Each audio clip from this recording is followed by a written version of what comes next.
पहले अपन इंसान बन जाएं, फिर इंसान बन चुके हैं तो फिर भगवान बनने की प्रक्रिया होगी।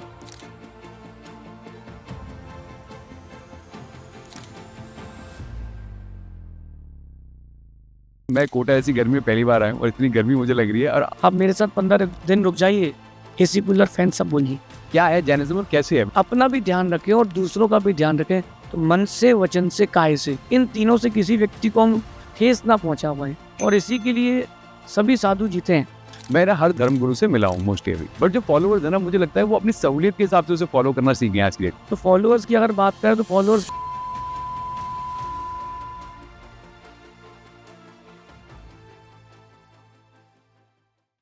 नमस्ते Munish ji. First of all thank you हमारे इम्पैक्ट स्टोरी का पार्ट बनने के लिए, थैंक यू सो मच।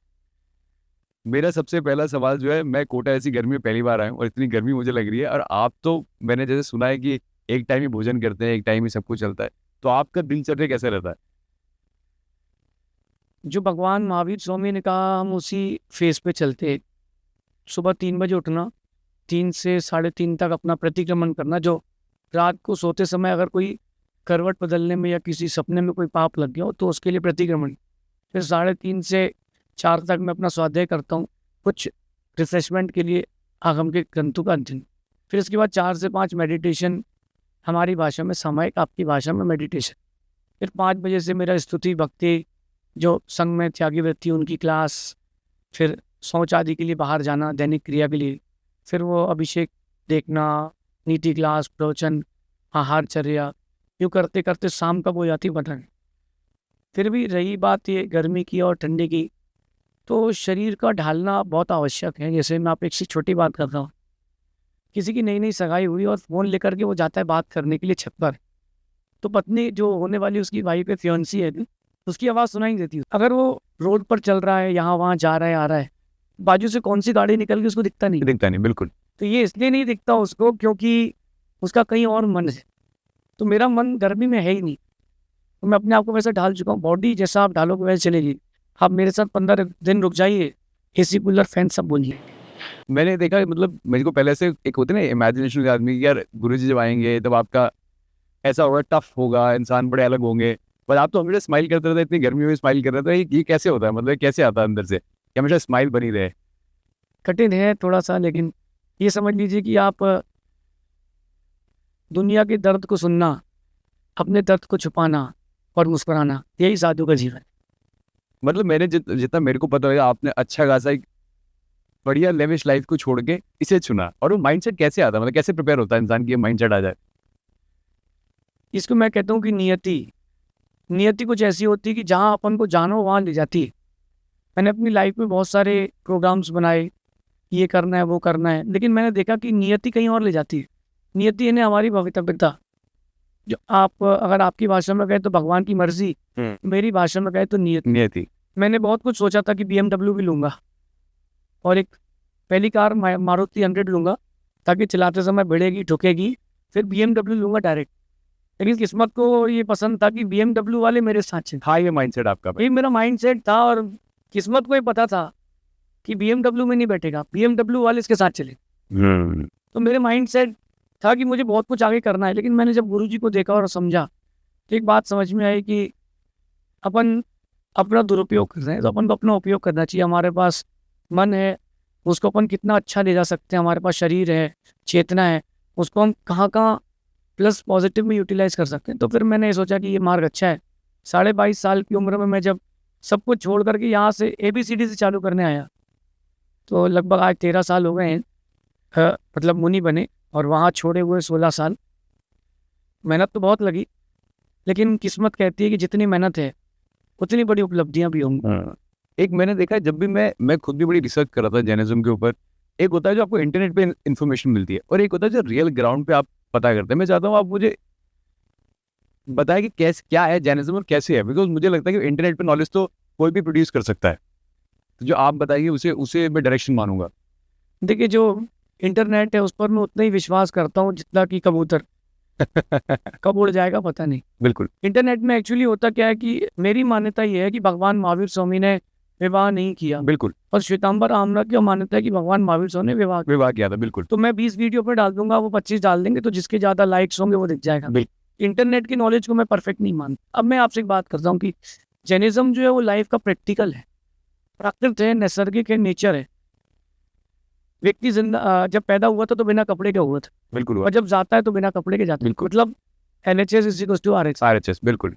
जब वो मरता है तो दांत झड़ जाते हैं, पैदा होता है तो दांत नहीं होते, पैदा होता है तो बाल कम होते, जाता है तो बाल कम। जब वो पैदा होता है तो बोल नहीं पाता, और मरता है तो बोल नहीं पाता। जब वो पैदा होता है तो वो लोगों को पहचानता नहीं है, जब वो मरता है तो भी लोगों को पहचानता नहीं। ऐसी एक चीज़ 50-100 बातें मैं आपसे कह सकता हूँ। इसका मतलब ये है कि जो जाना है, जैसे आए हो वैसे ही जाना है, तो अपन को बीच का हिस्सा संभालना है। जैनिज्म कहता है कि आप अपना भी ध्यान रखें और दूसरों का भी ध्यान रखें। इसी का नाम अहिंसा। मन से ना आपका माइंड सेट, वचन से ना आपकी वोकेबलरी या जो भी आप कहना चाहो, वचन से और शरीर से। मैं यहाँ आया हूँ तो मैं नीचे देख देख के चल के आया था कि कहीं कोई जीव न मर जाए। मैं आपसे बात कर रहा हूँ तो ये सोच कर ही कर रहा हूँ, क्योंकि सब चीज़ें रिकॉर्ड होती है। माना कि कैमरा बंद भी हो तो आपका माइंड में तो रिकॉर्ड हो रही है। बिल्कुल बिल्कुल। तो ये रिकॉर्ड हो रही है तो कहीं आपके मन में मेरे कारण कोई क्षोभ ना आ जाए। तीसरी चीज़ माइंड सेट। चलो ये आए हैं, अच्छा पॉडकास्ट कर लेंगे और एक अपना एक्सपोज हो जाएगा, ये माइंड सेट। तो मन से, वचन से, काय से, इन तीनों से किसी व्यक्ति को हम ठेस ना पहुंचा पाए। आपकी भाषा में, मेरी भाषा में, किसी के मन में कोई दुख ना हो, किसी की हिंसा ना हो जाए, तो वो जैनिज्म का बेसिक है। इसी का नाम अहिंसा है, और इसी के लिए सभी साधु जीते हैं। किसी किसी की शक्ति अधिक है तो ज़्यादा एफर्ट्स करते, कितनी कम है तो कम एफर्ट्स कर पाते। जैसे मैं चश्मा लगाया हूँ, मेरा विजन दूर का खराब है, अंदर का विजन तो ठीक है, ये बाहर का दूर का विजन खराब है, तो मैं चश्मा लगाया। कुछ ऐसे भी साधु भगवान चश्मा लगाते नहीं है, मेरा कोई यूज ही नहीं है। तो लक्ष्य सबका एक ही है, लेकिन परिस्थितियाँ सबकी अलग है। मैं हर धर्म गुरु से मिला हूँ मोस्टली अभी, और बात भी की है, मतलब सौभाग्य वाला बात करने का। बट जो फॉलोअर्स है ना, मुझे लगता है वो अपनी सहूलियत के हिसाब से उसे फॉलो करना सीख गए आज की डेट। फॉलोअर्स नहीं रह गए, बस सहूलियत के हिसाब से फॉलोअर्स हो गए। मैंने जी एक्सपीरियंस किया है कि व्यक्ति की कनेक्टिविटी जितनी है उतना वो आपके साथ रहेगा। बिल्कुल। हमारी अगर आपकी कनेक्टिविटी अभी हो गई तो आप बिना किसी कारण के मेरे पास आएंगे। बिल्कुल। और कनेक्टिविटी नहीं हुई बिल्कुल, तो आप यहाँ से आके बोलेंगे चलो यार ठीक है, हो गया, बढ़िया, गुड, वेल गुड। कनेक्टिविटी होना चाहिए, और आज के समय में व्यक्ति को चाहिए मन की बातें और चेंजेस। तो फॉलोअर्स की अगर बात करें तो फॉलोअर्स किसी के नहीं है। फॉलोअर्स किसी के नहीं है, क्योंकि उनको तो अपने काम की चीज़ें चाहिए। मैं इनसे पूछता हूँ कि क्या चल रहा है, तो बताते हैं कि लोग, हज़ारों लोग फॉलो करते हैं, हज़ारों लोग हर दिन अनफॉलो भी करते हैं। तो इसका मतलब ये है कि जिसको जब तक आपसे चीज़ें मिल रही है तब तक वो आपके पास रहेगा, उसके बाद चला जाएगा। एक व्यक्ति ने मुझसे पूछा कि कुत्ता पालना चाहिए कि नहीं, मैंने मना कर दिया कि वो चूहे खाएगा, तुमको पाप लगेगा। तो कहता मेरा कुत्ता तो चूहा खाता ही नहीं है। मैंने कहा चलो ट्राई कर लेते हैं। यूँ बाहर निकला और एक मरा हुआ चूहा वहाँ किनारे पड़ा था, वो वहाँ उसके पास जाके सूंघने लगा। मैंने कहा देखो, व्यक्ति अपनी फितरत नहीं छोड़ता, तो फितरत है व्यक्ति की वो चेंज करने की। हाँ, कुछ ऐसे रहते हैं जो साथ निभाना जानते हैं, और कुछ ऐसे होते हैं जो स्वार्थ निभाना जानते हैं। दोनों प्रकार के लोग। बड़ा ऑड सा क्वेश्चन होगा मेरे लिए। जैसे हम प्रकृति की बात करते हैं, बट शेर कभी घास तो खा नहीं सकता, तो वैसे इंसान में भी तो अगर इंसान टाइम के साथ इवॉल्व हुआ है तो मतलब वो चेंजेस टाइम के साथ ही तो आए। अगर इंसान ने देखा पहले, मैं आपको इस बात में एक और हाँ बिल्कुल, मैं आपको प्रैक्टिकल कहता हूँ कि पत्थर का स्वभाव हार्डनेस है। बिल्कुल है, पत्थर हार्ड ही रहेगा, कभी सॉफ्ट नहीं होगा।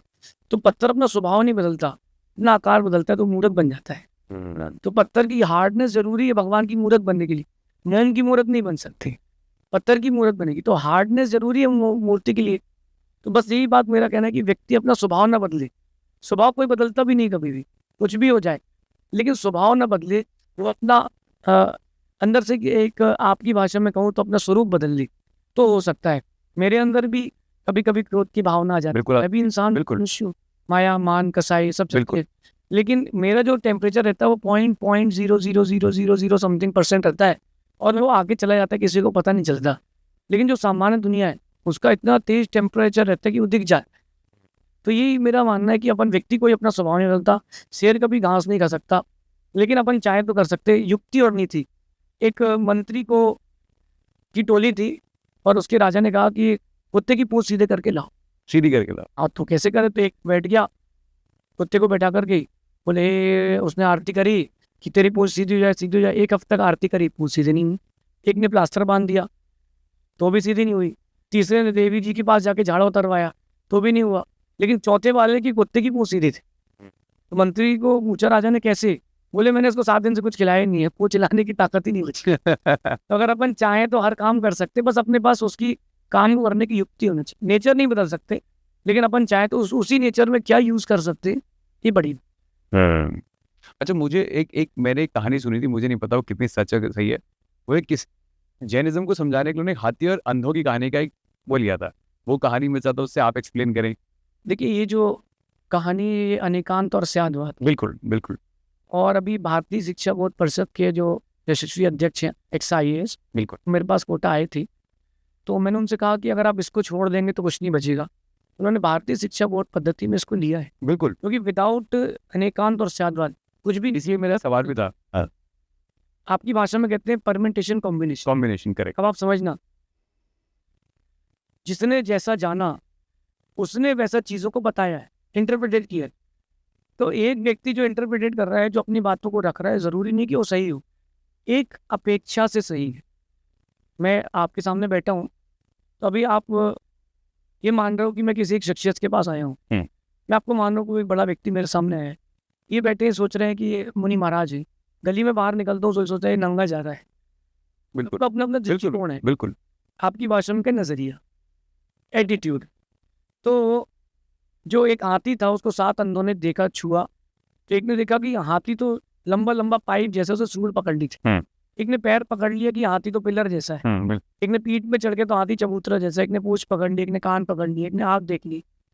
तो सबने अपना अपना देखा।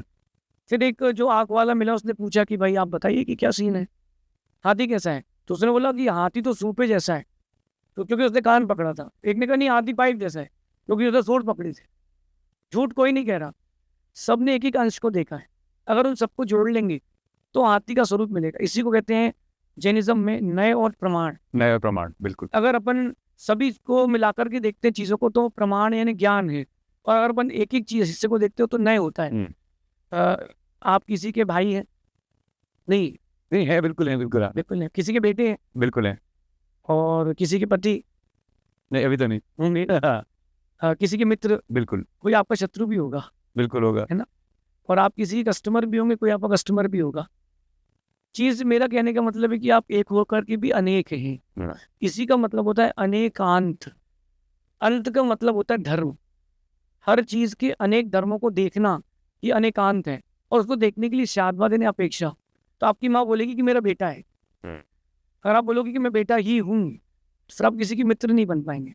तो आप बोलोगे मैं बेटा भी हूँ, ही और भी, ये डिफरेंस आ गया है। ये बहुत डीप। मेरे को ये माइक है, जिसके यहाँ से लाया उसके लिए एक प्रॉपर्टी थी, एक एसेट्स थी। बिल्कुल। अभी इनके लिए एसेट्स हो गई है। तो हर किसी का अपना अपना नजरिया रहता है, तो चीजें वैसी बदल। मतलब मेरे को एक और चीज जानना था, ऐसा मतलब इस इतना सब नेचर में होने के बाद त्याग करने से मिलेगा क्या? मतलब ऐसा क्या होता है? ये बड़ा गलत सवाल भी हो सकता है, बट जब सब कुछ दिया है प्रकृति ने, पेड़ पौधे, अगर गैजेट्स भी आए किसी ने बनाए हैं, तो उसका उपयोग कर लेने में तो फायदा ही है, नुकसान क्या है? देखिए, बात अपनी है। मेरा मानना है कि व्यक्ति को, आपका मानना है कि व्यक्ति को दुनिया के लिए, परिवार के लिए जीना चाहिए। मेरा मानना है कि व्यक्ति को अपने लिए जीना चाहिए। मेरी बहुत सारी बातें लोग सुनते हैं, लाइक करते हैं, अपने जीवन में उतारते हैं, लेकिन मेरा मानना है कि मैं वो अपने लिए कहता हूँ, मैं कभी दूसरे के लिए नहीं कहता हूँ। कई बार टीम हमसे कहती है कि महाराज जी इस टॉपिक पर बोल दीजिए, तो मेरा मन नहीं करता, तो मैं नहीं बोलता हूँ। क्योंकि चीज़ें मुझे वो पसंद है जो मैं खुद से कनेक्ट कर पाऊँ। मैं आपसे तभी बोल पाऊंगा कि रात को भोजन मत करना जब मेरा त्याग। त्याग करने से क्या होगा? बिना त्याग के कुछ नहीं हो। आपने सुबह भोजन किया था कल? बिल्कुल। क्या खाया था? मतलब जो सब्जी रोटी जो मिली, सब्जी रोटी खाई थी, वो है क्या भाई? नहीं, छोड़ दिया। सुबह छोड़ के आए आप उसको, बिल्कुल। तो नहीं छोड़े तो अगर आप चीज़ों को छोड़ेंगे, मैं आपको नेचर से बता रहा हूँ, अगर आप त्याग नहीं करेंगे तो आपकी वृद्धि नहीं होगी। वृक्ष अगर अपना फल खा ले, वृक्ष हर बार फल लगाए लेकिन किसी को दे ना, तो वृक्ष बड़ा नहीं हो पाएगा, बूढ़ा होकर मर जाएगा। नदी अपना पानी कभी नहीं पीती, सबको पिलाती। बादल पानी बरसा देता है। नेचर कह रहा है कि आपको त्याग करना चाहिए। त्याग करेंगे तो आपकी महिमा रहेगी, और जितना आप त्याग करेंगे उतना हल्का होंगे। हल्का होंगे तभी परमात्मा बनेंगे। राम राम ने सीता के लिए युद्ध किया, बिल्कुल मैं जैन रामायण से कह रहा हूँ। बिल्कुल राम ने सीता के लिए युद्ध किया, और कोई कन्या लाके शादी कर लेता, राम छोटा व्यक्ति थोड़ा था। बिल्कुल बिल्कुल तो राम दूसरी शादी नहीं की है, हिंदू दर्शन से कह रहा हूँ। लेकिन राम ने सीता को लेकर के आए, बिल्कुल और फिर उसी सीता को जंगल छोड़ के आए। बिल्कुल फिर जब वो सीता वापस आई, तब मैं जैन दर्शन से कह रहा हूँ, सीता ने राम को छोड़ दी। सीता ने बोला राम को कि अब मैं गलती नहीं करूंगी, अभी तक मैंने जोड़ा था, अब मैं छोड़ूंगी। मैंने एक बात सबसे कही थी, आज वो कहता हूँ कि अगर आपको अनलिमिटेड होना है तो आपको लाइफ में लिमिटेड होना है। जितनी ज़्यादा चीज़ें रहेंगी उतना कन्फ्यूज़न रहेगा, जितनी कम चीज़ें रहेंगी आपकी लाइफ उतनी अच्छी रहेगी। आपके पास थाली में 25 चीज़ें, ये खाऊं कि वो खाऊं, कुछ नहीं खा पाऊंगा। और अगर आपके पास थाली में 2 चीज़ें हैं, कोई ऑप्शंस नहीं, तो आप वो फटाफट खा करके निकल जाए। तो आपको ब्रांड बनना है तो आपको कम चीज़ों को अपने पास रखना पड़ेगा। दुनिया के जितने बड़े लोग हैं, या जितना भी बड़ी पोस्ट है, उनकी ड्रेस एक सी है। पुलिस वालों की, आर्मी की, जज की, डॉक्टर्स की, इनकी ड्रेसअप एक ही है। साधुओं की बिल्कुल ये ड्रेस एक सी है हमारी, क्योंकि इस पर हम अगर चीज़ों जोड़ेंगे हम, तो हमारा मन उसमें जाएगा। मेरे पास कुछ नहीं रहता, एक पीछे एक कमंडल है, शास्त्र है, हाथ में माला रहती है, बढ़िया मैं अपना मस्त घूमता हूँ। इसके अलावा मुझे कुछ नहीं चाहिए। मैं हल्का रहता हूँ, इसीलिए ऊंचा बैठा हूँ। कमंडल और माला क्यों रखते हैं आप? मैं जब शुद्धि के लिए जाता हूँ, शुद्धि से मतलब लघु संक और दीर्घ संक, टॉयलेट और मोशन, तो उस समय शुद्धि करते हैं, क्योंकि मैं जिनवाणी को छूता हूँ, भगवान को छूता हूँ। तो लघु संक का जब अपन टॉयलेट जाते हैं तो कहीं वो टॉयलेट हमारे शरीर से स्पर्शित ना रह जाए, तो शुद्धि करता हूँ। और जो कमंडलू रहता है हमारे पास, उससे हम अपने हाथ वगैरह धोते हैं। माना कि मैंने पैर में हाथ रखा लिया, और फिर उसके बाद मैं अपनी रिलीजियस बुक है जिनवाणी छूँगा, तो फिर वो अभिनय हो जाएगी। तो मैं हाथ धो करके उसको यूज़ करता हूँ। जब मैं मोशन या शौच के लिए जाता हूँ तो उस कमंडल के जल से पूरी शुद्धि करता हूँ हाथ की, और फिर आगे बढ़ता हूँ। मैंने बहुत सारे हिंदू ग्रंथों का अवलोकन किया, और उसमें एक अच्छी बात मुझे मिली कि श्रावक, जैन और हिंदू दर्शन में चाहे कोई व्यक्ति क्यों ना हो, उसको मोशन के बाद मिट्टी से हाथ धोना चाहिए। मिट्टी से हाथ धोने से साफ होता है, बिल्कुल साबुन से हाथ धोने में साफ होता है, और मिट्टी से हाथ धोने में शुद्ध। और जो पिची रखता हूँ, वो कुछ भी चीज़ रखने और उठाने के पहले मैं उसको मार्जिन करता हूँ, कहीं कोई सूक्ष्म जीव नहीं मर ना जाए। मैंने जो जितना मुझे समझ में आया उसमें बोला कि ऋषभ देव के जो पुत्र थे वो बाहुबली और भरत थे। क्या ये बात सच है जिससे भारत का नाम आया? ऋषभ देव भगवान की 2 विवाह हुए थे, यशस्वी और नंदा, और भरत चक्रवर्ती और सुंदरी एक से हुए थे, और ब्राह्मी और बाहुबली एक से हुए। एक से हुए थे। इनके बाद ऐसा हुआ कि भगवान ऋषभ देव के निर्वाण के बाद उन्होंने भारत को अपना राज्य दिया, और वो अपने निर्वाण पर चले गए, और भारत के नाम पर भारत रखा। कई बार लोगों ने मुझसे बोला कि ये तो राम के भरत का भारत है। बिल्कुल। लेकिन मैंने उनसे कहा कि अपन एंशियंट में जाते हैं। खारवेल का सबसे पुराना शिलालेख जो अभी अपने पास उड़ीसा में है, उदयगिरी खंडगिरी में, उसमें स्पष्ट लिखा है भारतवर्षे। तो भारतस्य भारतवर्षे, यानी भारत देश जो भरत राजा था आदिनाथ की। और अगर अपन वेद पुराण की बात करें तो वेदों में भी लिखा है कि भारत जो है ये ऋषभ देव के पुत्र भरत का भारत है। बिल्कुल। क्योंकि उन्होंने स्टार्टिंग से ही सृष्टि की रचना को व्यवस्थित किया, कौन से वर्ण का रहेगा, कौन किस व्यवस्था को जिएगा, उन्होंने व्यवस्था बताई। तो बट ऑब्वियस है कि जो व्यवस्था बताता है उसको नेता बनाती जाती है, भरत के अनुसार ही। आप हिंदुइज्म, बुद्धिज्म और जैनिज्म को कैसे देखते हो? आप सबका अपना इंटरप्रिटेशन है, बट मैं कह रहा हूँ आप कैसे देखते हैं? मैं सोचता हूँ कि तीनों की नींव एक है, लेकिन शाखाएं बदल गई। हिंदू दर्शन कहता है कि हम सनातन, जैन दर्शन कहता है कि हम सनातन। मैं कहता हूँ कि सब सनातन, लड़ो मत। जो लड़ता है वो सनातन नहीं है। हिंदू दर्शन हो, चाहे जैन दर्शन हो, चाहे बौद्ध दर्शन हो, स्टार्टिंग सबकी एक ही हुई है, अहिंसा से। और अहिंसा के बाद जिसको जैसा जैसा रूप समझ में आया उसने वैसा स्वीकार लिया। अब मेरे से गर्मी सहन हो जाती है, मेरे को कोई दिक्कत नहीं होती, तो मेरे को कोई प्रॉब्लम नहीं है, मुझे कोई शर्म भी नहीं आती, तो मैं न्यूड हूँ, कोई दिक्कत नहीं मुझे। अब जो और भी लोग हैं उनको शर्म आती है, साधना तो करना है, लेकिन उससे नहीं होती, तो अपने हिसाब से बीच का रास्ता ढूंढ लेते हैं। तो सबकी अपनी अपनी मान्यताएं। बस मेरा इतना कहना है कि उन मान्यताओं में मतभेद हो, मन भेद ना हो। क्योंकि ना आपने कल देखा है ना मैंने कल देखा है, अपन परस्पर शांति से प्रीति से जुड़े ज़्यादा अच्छा है। पर मतभेद तो होता है, मतभेद होने दो, लेकिन मन भेद ना हो। मतभेद से मतलब कि मैं गणेश जी की स्थापना में नहीं जाता हूँ। और जब हमारे यहाँ महावीर जयंती होती तो कोई जुलूस में नहीं आता है अन्य दर्शन से, तो कोई विकल्प नहीं ना, वो अपने दर्शन का पालन करें, अपने दर्शन का पालन करें। लेकिन मन का भेदभाव परस्पर में आप एक दूसरे से मिलके, वो बोले राम राम, आप बोलो जय जिनेंद्र, आप बोलो जय जिनेंद्र, वो बोले राम राम, तो ये मन भेद ना हो। बाकी मतभेद तो रहेगा ही रहेगा, उसको आप हटा नहीं सकते, क्योंकि पुराने लोग रूढ़ियां रख गए हैं और आज के लोग उसको ढो रहे हैं। एक ना मैंने एक कहानी सुनी थी, मतलब वो सही है कि नहीं है, कि एक बार क्या होता है, ऋषभ देव जी जाते हैं स्वर्ग।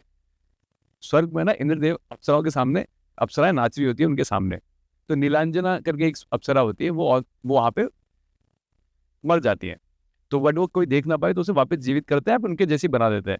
पर ऋषभ देव जी देख लेते हैं, फिर वो अपनी यात्रा दोबारा शुरू करते हैं कि जब स्वर्ग में भी इंसान मर सकता है तो मुझे इससे ऊपर की यात्रा करनी है। तो उससे ऊपर की यात्रा क्या है वो?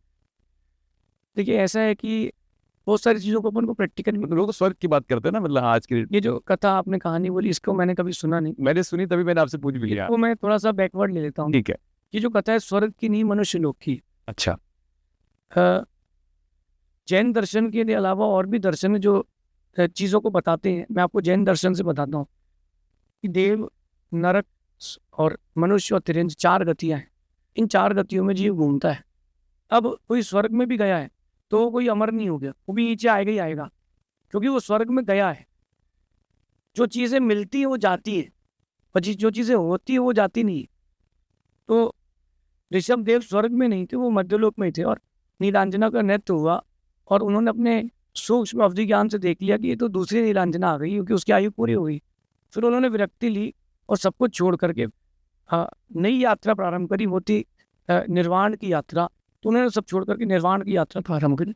बाकी स्वर्ग वाला कथन मैंने कभी सुना नहीं। और इंद्र जो है वो भी बदलता है, बिल्कुल।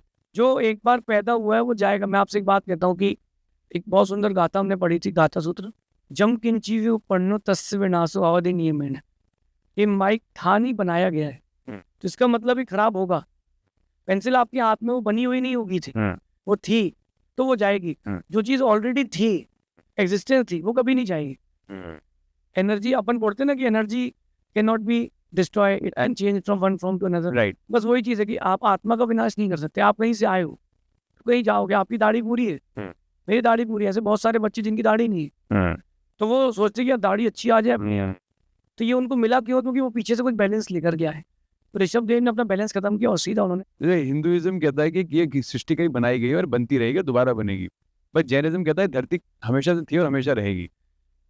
इतना इतना डिफरेंस ऑफ ओपिनियन कैसे है? मेरा मानना है कि लाइफ को अपन प्रैक्टिकल लेना चाहिए। हाँ।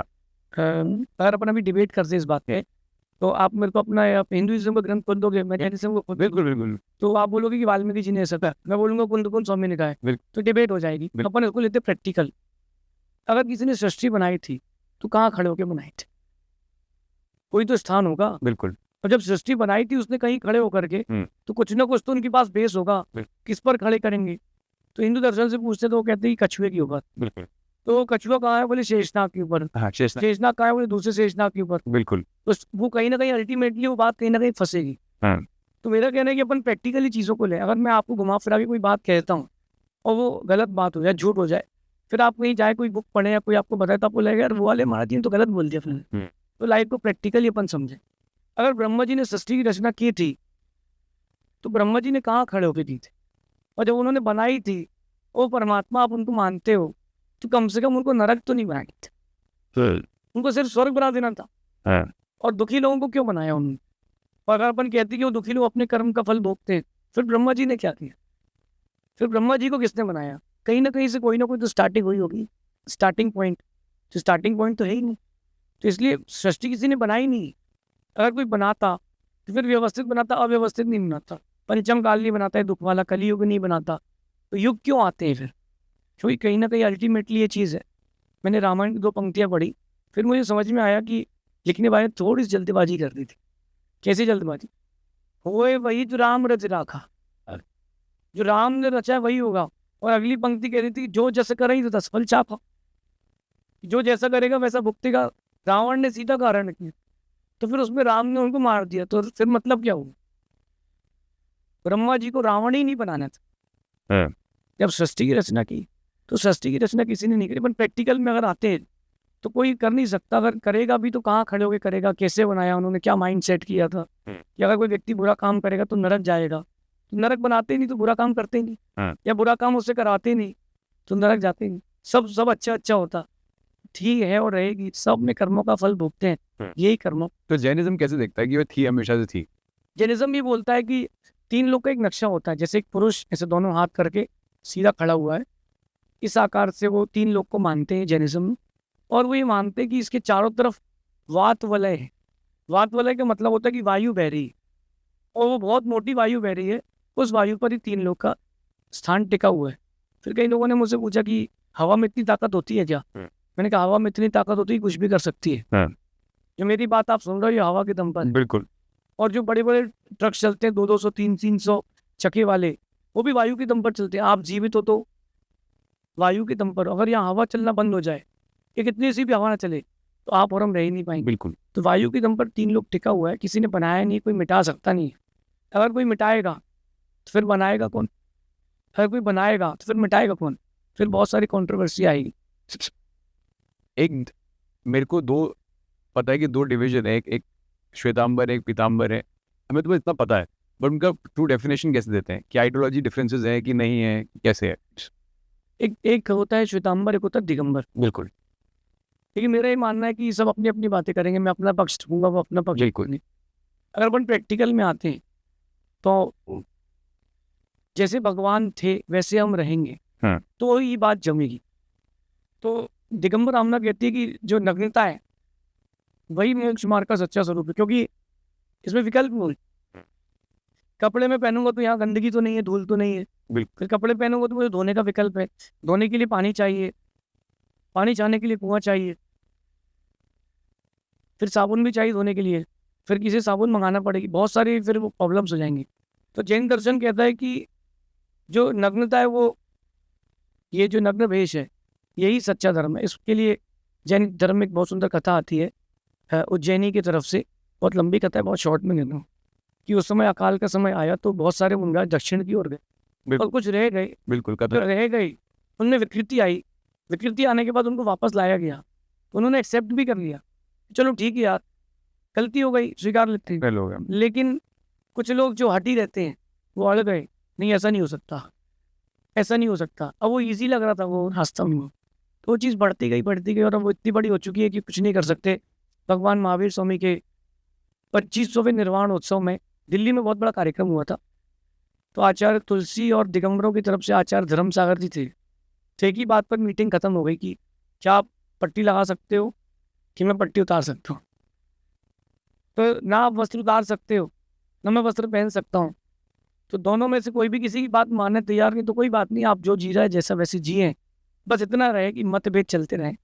भेद मनभेद ना, बट हो गया ना मनभेद? नहीं हुआ, नहीं हुआ, मनभेद नहीं हुआ। आज भी हमारे पास श्वेतांबर साधु आते हैं, हम लोग प्रीति से मिलते हैं। श्वेतांबर हमारे पास श्रावा खाते हैं, प्रीति से मिलते हैं।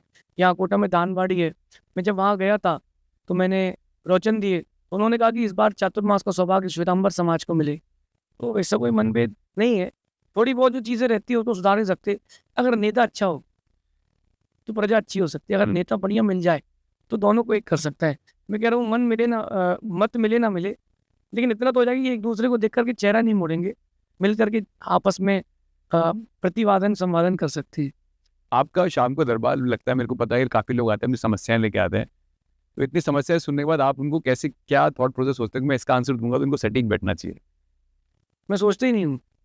अच्छा। जब वो पूछते हैं ना कि मेरा काउंटर है, हाँ, मैं इससे माला फिरता हूँ, अभी आप पूछ रहे हो और मैं इसको दबाता रहता हूँ। अच्छा। मेरे मन में कुछ और चलता है, बाहर कुछ और है। मैं वो जो प्रश्न करते हैं तो मैं इतना लोड लेते ही नहीं हूँ। क्यों नहीं लेता हूँ मैं लोड? क्योंकि मुझे पता है कि इनके पास समस्याएं बहुत कम है, समाधान हमारे पास बहुत सारा है। और कुछ कुछ चीज़ों को बस वही घूमता है। मेरा बच्चा पढ़ नहीं रहा है, हमारा मन उदास है, तो क्राइटेरिया वो 15-20 चीज़ों का ही है, बस उनको अलग अलग फ्लेवर की आइसक्रीम देना है, बात इतनी सी है। तो लोग मेरे पास आते हैं अपनी प्रॉब्लम्स लेकर के, कुछ पर्सनल प्रॉब्लम्स रहती तो वो रूम्स में लाते हैं, और कुछ नॉर्मल प्रॉब्लम तो पब्लिकली पूछ लेते हैं। कई लोग इसलिए भी आते हैं कि अपन टीवी में आ जाएंगे तो मैं समझ जाता हूँ कि इनका प्रश्न है, तो मैं उसको बोलता हूँ कि डिनाई, यार आपका प्रश्न ठीक है, शॉर्ट में करके छोड़ता हूँ। थॉट प्रोसेस जो रहती है मेरी कि उसको सेटिस्फाई कैसे करूँ। अगर मैंने उसको सेटिस्फाई कर दिया तो मैं उसके लिए अच्छे बाबा जी, मैं सेटिस्फाई नहीं कर पाया हूँ तो यार महाराज में दम नहीं। तो सेटिस्फाई उसको उसके आंसर से करना पड़ता है, लेकिन मैं अपने आगम को या जो हमारी रिलीजियस बुक है उसको तोड़ करके सेटिस्फाई नहीं करता। कई बार चीज़ें ऐसी भी रहती है कि जो झगड़ा करा सकती है, तो मैं उसको बोलता हूँ कि नो कमेंट्स। क्योंकि मुझे एक बहुत सुंदर दृश्य याद है।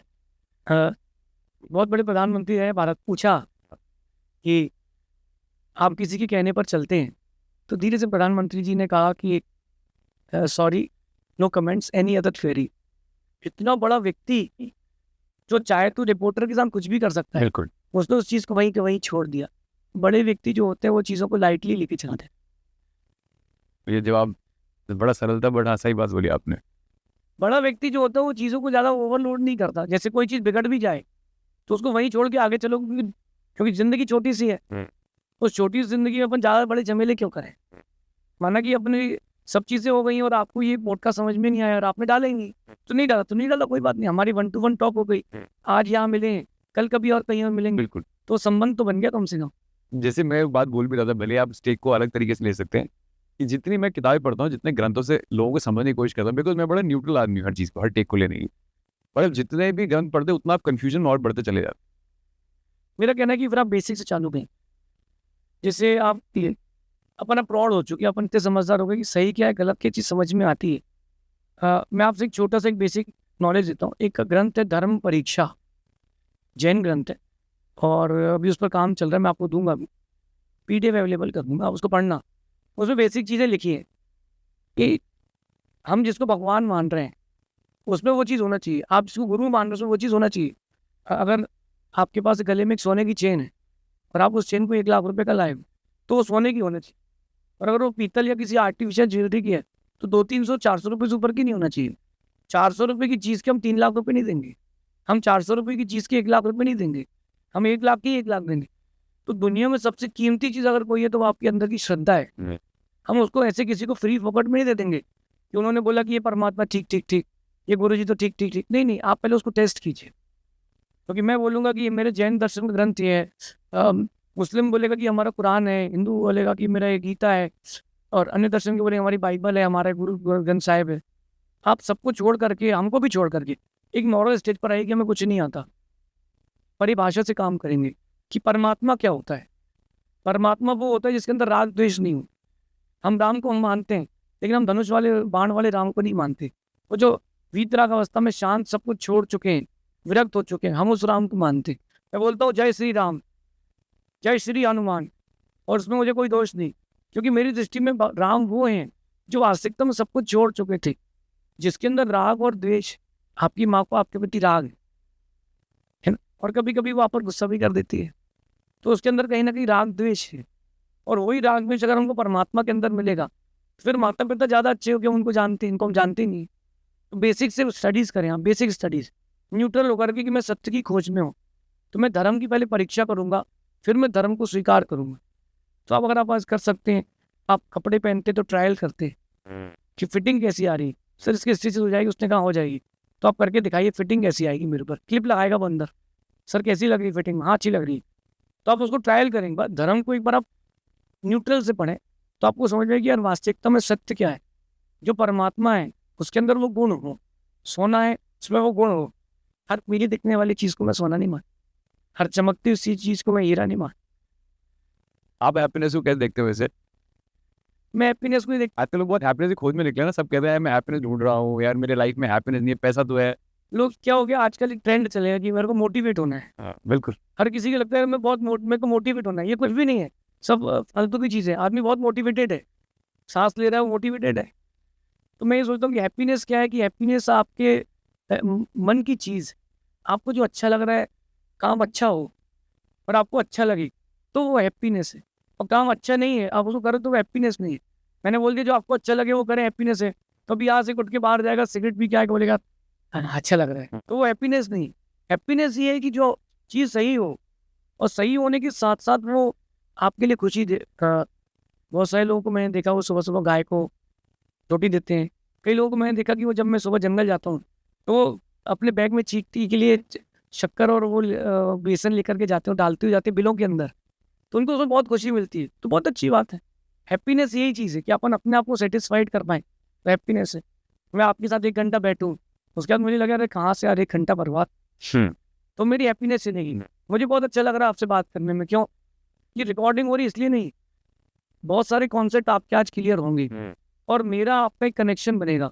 वो कनेक्शन आज का नहीं रहेगा, पहले का रहेगा। आज आप यहाँ से जाने के बाद एक चीज़ महसूस करेंगे कि यार पहले अपन इनसे मिले हैं, लेकिन याद नहीं है।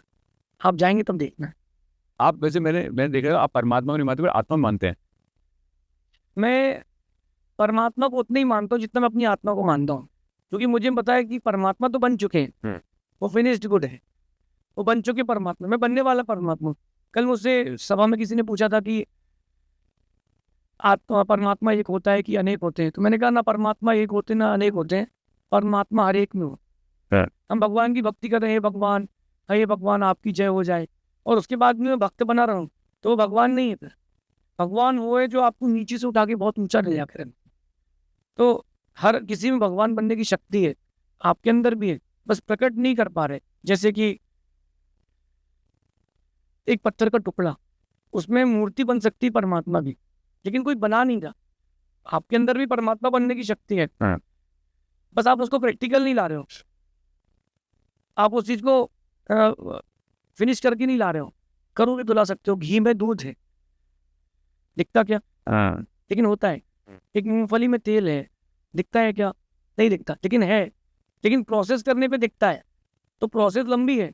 मुझे पता है कि वो जो परमात्मा बाहर बैठे हैं, वो इसीलिए बैठे हैं कि बताने के लिए कि जैसा मैं हूँ वैसा तू है, लेकिन तेरे को तेरा काम करना है, मैं तेरा कुछ नहीं कर सकता।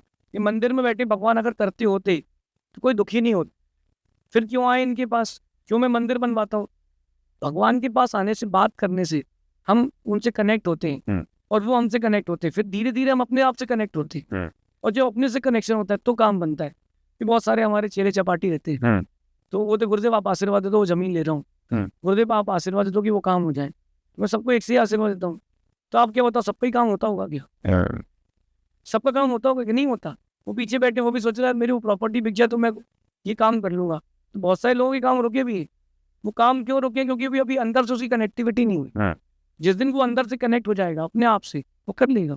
मेरे कहने से केवल उसको कॉन्फिडेंस मिलेगा, और मेरे कहने के बाद उसको जो अंदर से उसका कॉन्फिडेंस आएगा, वो उसका लक बढ़ाएगा, और लक बढ़ाएगा तो जैसे हम बात कर रहे थे कि चलिए मान लेते हैं हम ईश्वर को नहीं मानते, पर कहते हैं आज आपने बोला कि कोई आता है दुखी नहीं होता कोई भी, पर कहते हैं कि जो आत्मा होती है वो पुराने कर्मों का वो फल भोगती है। मैं एक बात बोलता हूँ, मैं ईश्वर को मानता हूँ, मैं आस्तिक हूँ, नास्तिक नहीं। मैं ईश्वर को मानता हूँ, जितना आप मानते हो उससे ज़्यादा मानता हूँ। मैं हर दिन ईश्वर की स्तुति करता हूँ, हर दिन एक नई स्तुति उनके नाम पर लिखता हूँ। अभी तक लगभग मैं 45,000 श्लोक प्रमाण लिख चुका हूँ, प्राकृत संस्कृत अपभ्रंश। पर वही तो बोल रहा हूँ, वो कौन सा ईश्वर है? जो बन चुकी भगवान है, जो सच्चे है, जो हमारे साँचे में ढल रहा है, जो राग द्वेष से रहित है, जिसमें राग द्वेष नहीं है, जिसमें किसी के प्रति हिंसा का भाव नहीं है, जिसका किसी के प्रति काम क्रोध मान माया लोभ का भाव नहीं है। क्योंकि अगर वही काम क्रोध मान माया लोभ अगर परमात्मा में है, अपनी पत्नी के साथ भोग रहे हैं, और वो हमको वही शिक्षा दे रहे हैं, तो संसार से बाहर कहाँ निकल? आपकी शादी हो जाए और वही जो आपको घर पर मिलता है दाल खिचड़ा, और वही ससुराल में खिलाएं ससुरा, तो मजा क्या आएगा? वहां जाओ तो लगता है कुछ हो रहा है, स्पेशल मिलना चाहिए। परमात्मा के पास आए तो हमको लगना चाहिए कि हाँ ये बॉडी सही है। तो मैं ईश्वर को मानता हूँ, लेकिन मैं ईश्वर को खुद का ईश्वर, अपना ईश्वर नहीं मानता। वो अपने ईश्वर है, मैं अपना ईश्वर हूँ। इतना अंतर है कि वो बाहर प्रकट कर चुके हैं, उनकी अभिव्यक्ति हो चुकी है, मेरी अभी अभिव्यक्ति नहीं हुई। और जिस दिन मेरी अभिव्यक्ति होगी, तो जैसा मैं इनको मानता हूँ ऐसा लोग मुझे माने।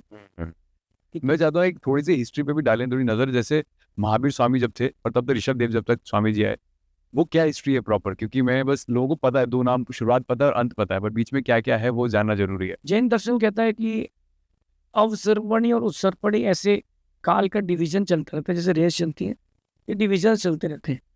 अब आप देखना कि जब अवसर्पणी काल चल रहा है अभी, तो पहला काल, दूसरा काल, तीसरा काल, चौथा काल, 5वां काल, 6वां, तो अभी 5वां चल रहा है। अभी कलयुग आया है, इसके बाद कलयुग का बाप आएगा, तो अभी 5वां काल चल रहा है। तो पहला, दूसरा, तो तीसरा काल जैन दर्शन मानता है वो भोग भूमि का काल होता है, वहाँ उस समय कुछ करना नहीं पड़ता, सब चीज़ें मिलती हैं। फिर धीरे धीरे आया ये चौथा काल, जहाँ पुरुषार्थ करके परमात्मा बने। तो सबसे पहले ऋषभ देव हुए, उन्होंने सृष्टि की सब व्यवस्थाएं व्यवस्थित की। उन्होंने सृष्टि की रचना नहीं करी, उन्होंने चीज़ें व्यवस्थित करी। आप यहाँ पर आए तो उन्होंने आपके लिए टेबल रखती, मेरे लिए टेबल रखती, तो उन्होंने चीज़ें व्यवस्थित कर दी, बनाई नहीं। उन्होंने सभी चीज़ें व्यवस्थित कर दी कि भाई तुमको ये काम करना चाहिए, तुमको ये करना चाहिए, लड़ाई झगड़ा मत, परस्पर में प्रीति से जियो। उन्होंने व्यवस्था बना दी। फिर उनके जाने के पश्चात लंबे समय बाद अजितनाथ भगवान आए। ऐसे क्रम क्रम से 24 तीर्थंकर हुए। अंतिम तीर्थंकर थे महावीर स्वामी। उन्होंने आकर के अब जब उनका समय आया तो उन्होंने अपने आप को प्रस्तुत किया और अपने आप का निर्माण की। ऋषभदेव अजितनाथ नहीं बने, अजितनाथ महावीर स्वामी नहीं बने। वो आए, उनका मोक्ष हो गया। अब जो दूसरा था जीव, वो आया, उसने उस तीर्थंकर पद के लिए अपने आप को प्रस्तुत किया, साधना करी, वो तीर्थंकर बने। फिर उन्होंने उस चीज़ को प्रस्तुत किया और फिर उनका निर्माण हो गया। ये क्रम चलता रहा और अभी 24वें तीर्थंकर महावीर स्वामी के बाद अब तीर्थंकर नहीं होंगे, अब होंगे लंबे अंतराल के बाद, क्योंकि पुण्य आत्मा जीव आपके काल में नहीं आता। आप समझना, पुण्य आत्मा जो होता है उसको अच्छे लोगों का सहयोग मिलता है, बुरे लोगों का नहीं मिलता। तो भगवान फिर से आएंगे। अब एक व्यक्ति ने मुझसे पूछा कि तीर्थंकर 24 क्यों होते, 24 के होते हैं, बिल्कुल कि मन में आ रहा हो 24 क्यों होते हैं। तो मैं पूछता हूँ कि आपके नाक में 2 छेद क्यों? समझना आप। बिल्कुल। अच्छा, आप किसी जानवर को देख लो, मक्खी को देख लो, गाय को देख लो, शेर को देख लो, मुंह के ऊपर ही नाक होती है, उसके ऊपर आँख होती है। अगर एक अपनी नाक पीछे होती तो बैठती तो कम से कम कुछ गड़बड़ तो नहीं होता। अथवा अपन कॉलर यूज कर लेते तो बदबू तो नहीं आती। लेकिन ये सेटअप किसी का नहीं है, ये नेचर का सेटअप। नक्षत्र भी उतने निश्चित है, राशियां भी निश्चित है। तो ऐसा क्यों है? ऐसा बाई डिफॉल्ट है, नेचर। अपन नेचर में नहीं बोल सकते। बस एक बीज दिखता एक सा है, चाहे मिर्ची का हो चाहे नीम का हो, लेकिन जब वो उगता है तो अपनी अपनी प्रकृति बताता है। तो नेचर के ऊपर डिपेंड करता है।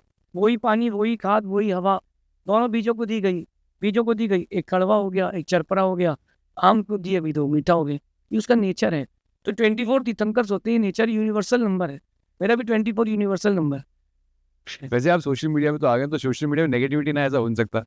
सोशल मीडिया में नेगेटिविटी ना ऐसा नहीं हो सकता? ऐसा नहीं हो सकता, आप कुछ नहीं कर सकते। जिसके साथ अच्छाई है बुराई भी है। 1 किलो सब्जी आप लाते हो तो 1 किलो कोई नहीं खाता, 300-400 ग्राम ही खाते हैं। ककड़ी भी लाते तो उसको आप निकालते हो, उसमें से जहर निकालते हो, छिलका छीलते हो, खाते हो, बीज अलग कर देते हो। तो नेगेटिविटी तो रहेगी पॉजिटिविटी के साथ। लेकिन मेरा एक चीज़ ये कहना है कि पीछे से जो आवाज़ें आ रही हैं उनको पीछे रहने दो। वो बता रही हैं कि तुम आगे निकल चुके हो, आप भी बहुत अच्छा काम करते हो, आप लोग डोनेट करते हो, प्रैक्टिकल बातें रखते हो। तो ये भी होगा कि लोग आपसे भी द्वेष करते होंगे, बिल्कुल। गलत कमेंट करते होंगे। कई लोग ये भी ट्राई करेंगे इसकी जो चैनल है वो बंद हो जाए, डिलीट हो जाए। कैसे कर सकते हैं? तो ये करने दीजिए, कोई बात नहीं। अगर कर भी दे तो कोई बात नहीं, फॉलोअर्स चैनल की नहीं है आपके। बिल्कुल। इन सब चीज़ों का लोड नहीं लें। पीछे से जो आवाज़ें आ रही हैं वो आएंगी और आना भी चाहिए, क्योंकि जब मैच जीतते हैं तो दर्शक शोर तो मचाते हैं।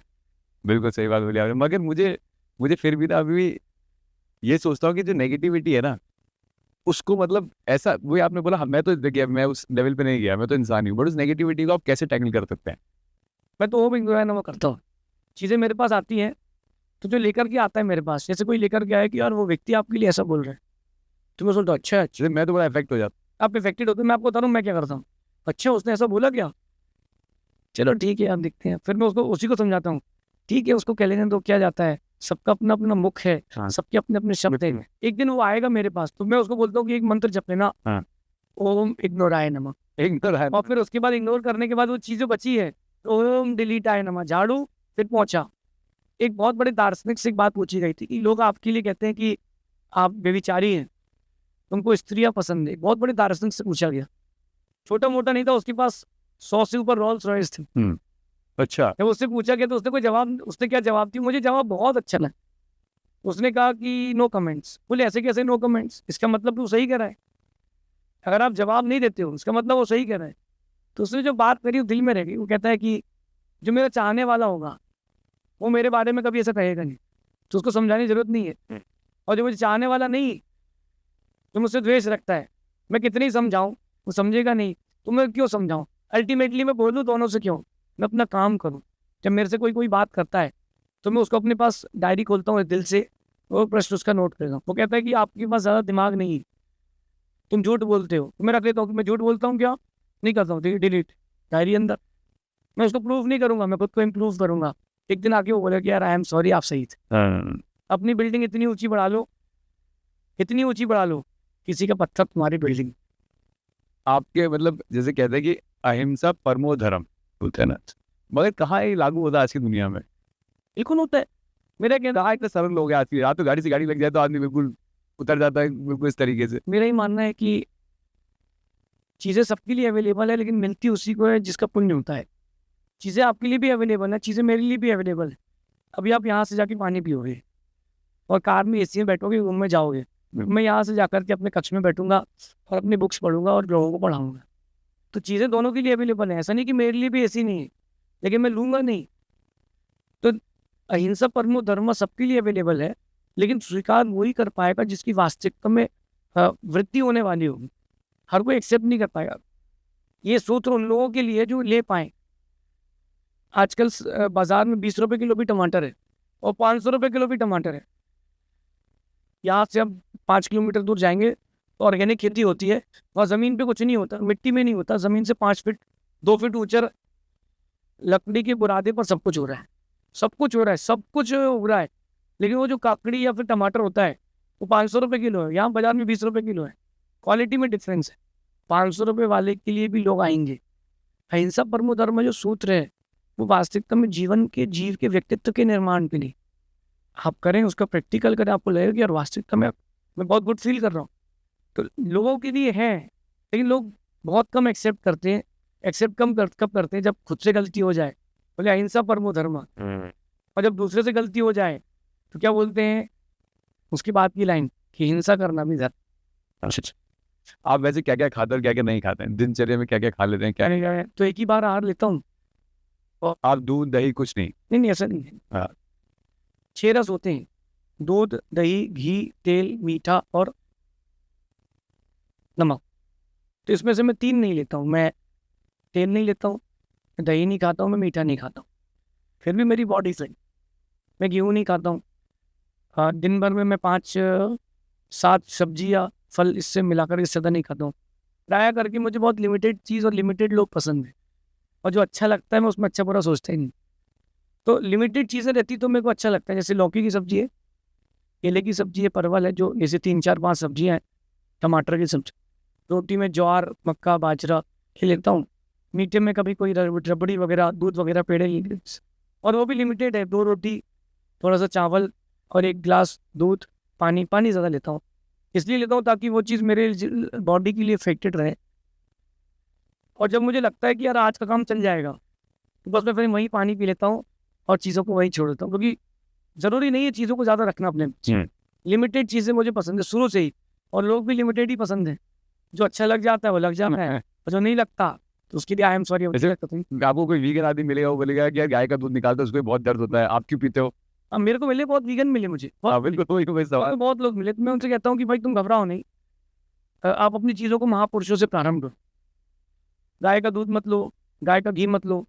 तो आप गाय का दूध घी बंद कर दोगे तो वो बच्ची कुची गाय वो भी मर जाएंगी। जो ट्रैक्टर्स चल गए, ट्रैक्टर्स चलने से क्या हो गया, बेचारे बैलों को कटने भेज दिया। कम से कम उनके कंधे पर वो लकड़ी रहती थी तो जीवन तो चलता था। वो बैलगाड़ी में उसको अच्छे से पुचकार के लिए भी जाता था। अब वो क्या कटने लगे। गायों का आप दूध मत पियो तो वो भी कटने लगेंगी। हाथियों को पहले रथ में जोत करके महावत घूमते थे, अब वो भी बंद हो गए तो वो भी कटने लगे, बिकने लगे। अल्टीमेटली आप अगर उनका जो जैसा यूज है वैसा कर लीजिए तो चीज़ें बिगड़ेंगी नहीं। वीगन का मतलब होता है कि लोगों को जीवों की रक्षा करना है। तो मेरा पूछना है कि और भी तो चीज़ें हैं। अगर आप वीगन मानते तो केवल गाय और उसको कुत्ते को क्यों देखते हैं? उसमें पेड़ भी तो लिविंग थिंग्स है, तो सब चीज़ें बिगड़ जाएंगी। तो गाय की जो दूध थन में आता है, तो बॉडी के अंदर आप अगर साइंटिफिकली जाते हैं तो खून की नस्ल अलग है और दूध की नस्ल है। खून से दूध नहीं बनता।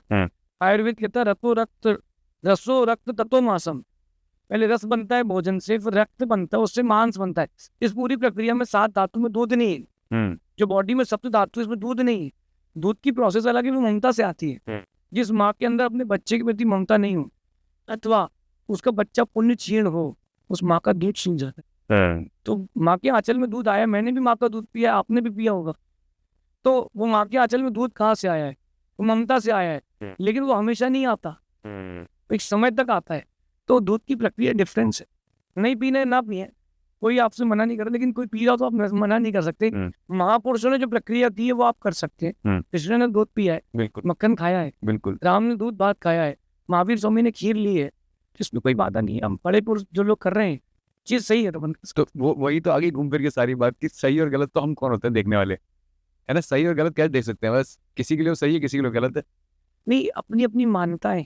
अगर ये लोग ग्राउंड लेवल पर आ जाए सब ना, बेसिक से चालू करते हैं ABCD से। मैं आपसे कहता हूँ कि अगर आप आज ABCD लिखना सीखो, कन्नड़ आती है कि आपको कन्नड़? नहीं, मेरे को आती। तो अगर आज आप कन्नड़ मुझसे सीखते हो, मेरे हिसाब से आप 5-7 दिन में सीख जाओगे लिखना, क्योंकि अब आप प्रौढ़ हो चुके हो। तो मैं आपसे बोलूँगा कि एक उल्टा सी बना करके इसको ऐसा ले जाओ, एक हार्ट बना करके नीचे डंडा लगा दो, तो आप जल्दी सीख जाओगे, क्योंकि बेसिक से सीखोगे। तो जो कन्नड़ा लैंग्वेज जानता होगा लिपि, उससे अच्छी राइटिंग आपकी रहेगी, क्योंकि आपने अभी सीखा है। बस यही चीज़ मुझे आपको कहना है। सही गलत का निर्णय अपन ग्राउंड लेवल से करें। मैं कहता हूँ कि इस मंदिर जहाँ पर हम बैठे, इस पर 2 फ्लोर और होना चाहिए। तो आपने कहा नहीं कमज़ोर है, कैसे कह सकते हो कि कमज़ोर है? हाँ। इंजीनियर को बुलाया जाए, वो इसकी थिकनेस, डेंसिटी चेक करेगा। इंजीनियर ग्राउंड लेवल से चेक करेगा। हमें भी ग्राउंड लेवल से धर्म की परीक्षा करना है, फिर अपन निर्णय लें कि क्या सही है क्या गलत। तो चीज़ें समझ में। बहुत लोग जो ईश्वर को बहुत मानते हैं, चमत्कारों को बहुत मानते हैं। आप मानते हैं चमत्कार को? हम मानता हूँ, लेकिन मैं सच्चे चमत्कारों को मानता हूँ, झूठे को नहीं। जैसे सच्चे चमत्कार, जैसे कि सच्चे चमत्कार जो होते हैं वो पुण्य से होते हैं। जैसे राम के जीवन का चमत्कार, राम लक्ष्मण दो गए और यो करके आ गए। गए तो 2 ही ना, बिल्कुल। और कौन था उनके साथ? लेकिन उनका पुण्य इतना तेज था कि चमत्कार हुआ। विभीषण ने रावण को छोड़ा, और हनुमान ने रावण को छोड़ा, सुग्रीव ने सब छोड़ कर किसके पास आ गए? राम के पास। ये पुण्य था तो चमत्कार है। बाकी मैं ये फोकट वाले चमत्कार पर विश्वास नहीं करता। हाँ, चमत्कार होते हैं। आज भी मंत्रों की साधना है। मंत्रों की साधना के बाद बहुत सारी चीज़ें होती हैं। आप चाहो तो मैं आपको पर्सनली प्रैक्टिकल करा सकता हूँ। मैं आपको 3-4-5 महीने के लिए एक जाप देता हूँ, वो आप फेरिए। उसके बाद आप देखना कि सोचने का नज़रिया, कहने का नज़रिया सब बदल जाएगा। मेरे से पहले बोलते नहीं बनता था। जब मैंने पहली बार वक्तव्य दिया, प्रवचन दिया, तो मैं यूँ बैठा था और ऐसा बोल रहा था, तो मेरे हाथ ऐसे कँप रहे थे। वो गुरु जी ऊपर से बैठ के देख रहे थे, वो ऊपर हाइट पे थे। तो उन्होंने 10 मिनट के मेरे वक्तव्य के बाद बोला, इधर आओ। बोले क्या किया तुमने आज? नहीं कुछ नहीं। मैंने कहा पाटा गीला नहीं हुआ, बाकी सब हो गया है। मैंने कहा मेरे से प्रवचन नहीं बनते हैं। तो उन्होंने कहा कि सीखो। तो मैंने कहा मेरे मतलब कॉन्फिडेंस नहीं। तो उन्होंने मुझे अपने गुरु मंत्र दिए, बेटा तू इसकी जाप कर, श्रद्धा से करना, सरस्वती तेरे को मिलेगी। तो मैं श्रद्धा से उसकी जाप की। मुझे आज 13 साल हो गए उस जाप को करते करते। और आप बोलो तो मैं 15 मिनट बाद पानी भी गिरा दूंगा। मैं आपसे प्रैक्टिकली कह रहा हूँ। लेकिन इन झूठे चमत्कारों पर मुझे विश्वास नहीं। मुझे अपने ऊपर विश्वास है कि प्रैक्टिकली है क्यों। जो चीज़ें प्रैक्टिकल है वो चमत्कार है। आज भगवान को बोले अभिषेक हो रहा है, स्वतः अभिषेक हो रहा है, वो रामलला की आँख खुल गई आज। मैं इन सब चीज़ों में विश्वास नहीं। जो चीज़ें वास्तविकता में हो सकती है, असंभव को आप संभव नहीं कर सकते। मैं आपको यूँ देखते रहूँ और आप लड़की बन जाओ, ये झूठी बातें। आप मुझे देखते रहो और मैं बूढ़ा हो जाऊँ, ये सब झूठी बातें, ये सब फालतू की बातें। वो बाबा चमत्कार दिखाते हैं, यो देखो तुम्हारे जेब में पैसा है, ठीक है तो 5,000 रुपये लिखाओ। तो 5,000 रुपये लिखवाए, तुम यो करके यहाँ बना लो ना। लोग कहते हैं कि हम तुम्हारे बारे में सब कुछ जानते, तुम्हारा पर्चा बना देंगे। तो मुझे एक पर्चा बना के दिखा दे व्यक्ति जिसमें ड्रीम 11 की टीम हो, आज वही खुलेगी, तब मैं मानता हूँ कि बात सही है। तो प्रैक्टिकलों पर विश्वास करें अपन लोग। मैं ऐसा नहीं करें किसी के पास कुछ नहीं है, कुछ तो है। सब कुछ उनके पास नहीं, सब कुछ इनके पास, परमात्मा के पास। बट चमत्कार को मैं उतनी मानता हूँ जितना हो सकते हैं, बाकी मैं झूठे चमत्कारों को नहीं। मेरा आखिरी सवाल है आपसे, आप ऐसा अपनी बातों के थ्रू क्या चाहते हो? मतलब क्या थॉट प्रोसेस रखते हो कि यार ये मैं सिखा दूं दुनिया को? बस मैंने अपने आप को सिखा दूं, आपने बोला था अपने आप को सिखा दूं, बट हाँ ये थॉट मेरा अगर आप दूसरों को सिखाने की बात भी करते हैं, मेरे मन में एक चीज़ आती है कि बस इंसान एक बार इंसान बन जाए, फिर भगवान तो बन जाएगा। अगर वो बैलेंस बनाना बच्चे को आ गया तो वो साइकिल हो, बाइक हो, कार हो, बिल्कुल कुछ भी चला सकता है। बिल्कुल। तो एक बार वो बैलेंस बना ले लाइफ का। क्या वो बैलेंस ये है कि अपन इंसान पैदा हुए थे, इंसान मरते नहीं। इंसान पैदा हुए हैं, खुद को भगवान मान लेते हैं और फिर इंसान बन के बिना बने मर जाते हैं। तो पहले व्यक्ति को इंसान बन जाए, फिर इंसान बनने के बाद वो अपनी लाइफ का बैलेंस करे। मैं हर व्यक्ति से चाहता हूँ बिल्कुल कि तुम्हारे अंदर, हर व्यक्ति के अंदर पोटेंशियल है। भारत के बच्चे में वो खून है कि वो मिलियनर बन सकता है। वो माइंड सेट है कि वो बहुत कुछ कर सकता है। बस प्रॉब्लम ये आती कि करता नहीं। पहले वो इंसान बन जाए, बस एक अच्छा इंसान, नैतिकता। फिर इसके बाद वो लाइफ का बैलेंस करे कि अगर उसको धर्म भी करना है तो बैलेंस के साथ, कर्म भी करना है तो बैलेंस के साथ, भोग भी करना है तो बैलेंस के साथ, त्याग भी करना है तो बैलेंस के साथ। इंसान बन जाए, बैलेंस बन जाए, और इंसान के पास बैलेंस आ गया तो भगवान बनने में उसको देर नहीं लगेगी। मुझे लगता है कि लोग उसको भगवान बोलने लग जाएंगे। Balance should be there, humanity should be. इसमें एक अटल बिहारी वाजपेयी जी की एक बात है, वो कहते हैं कि इंसान चांद तक पहुंच गया, मछलियों के बीच तैरना सीख गया, भाई धरती पे कैसे जीना वो नहीं सीखा। बस ये प्रॉब्लम ये आ जाती है ना कि आदमी सोचता है कि मैंने जो सोच लिया वो सब सही है। हाँ, मुझसे लोगों ने कहा कि आप अच्छा प्रवचन करते, कुछ करें, तो मैंने एक टॉपिक लिया, एथिक्स, एथिक्स, नीति। नीति। पहले के बच्चों को नैतिकता सिखाई जाती थी कि बबलू और डबलू स्कूल जा रहे थे, बूढ़ी दादी माँ मिली तो उन्होंने हाथ पकड़ के उनको मंदिर तक छोड़ दिया। बिल्कुल। वो 2 मिनट लेट हो गए, लेकिन वो स्कूल में उन्होंने टीचर से डांट खा ली, लेकिन उन्होंने उस दादी माँ को छोड़ा। जब वो स्कूल से लौटे तो दादी माँ ने उनको दोनों को 2-2 आम दिए, और वो घर खुश होती हुई। अब ये पहले नीति कथा चलती थी, अब चलता है हमटी Dumpty sit on a wall. तो उसका आपकी लाइफ से कोई लॉजिक नहीं। तो नैतिकता अगर आप सिखाते लोगों को, तो मेरा आपसे भी पर्सनली एक बात कहना है कि आपका माइंड बहुत अच्छा है, आप चीज़ों को जल्दी ग्रास्प करते हो, आप लोगों को इंटरप्रेट भी अच्छा करते हो, आप अट्रैक्ट भी कर सकते हो लोगों को। अपन को लोगों को एथिक्स से जोड़ना चाहिए। लोग हमसे कहते हैं कि आप धर्म गुरु है तो धर्म समझाएं। मैं सोचता हूँ कि तुम धर्म तुमको समझाओ कैसे? आटे से रोटी तो बनेगी, लेकिन पानी तो डालो उसमें। लोई बने बिना रोटी कैसे बने? ब्यूटीफुल। तो पहले अपन इंसान बन जाए, फिर इंसान बन चुके हैं तो फिर भगवान बनने की प्रक्रिया होगी। अभी आपका आटे में पानी डला नहीं है और तुमको बाटी के शौक चल रहा है तो कुछ नहीं। Thank you so much, thank you so much, beautiful, thank you so much.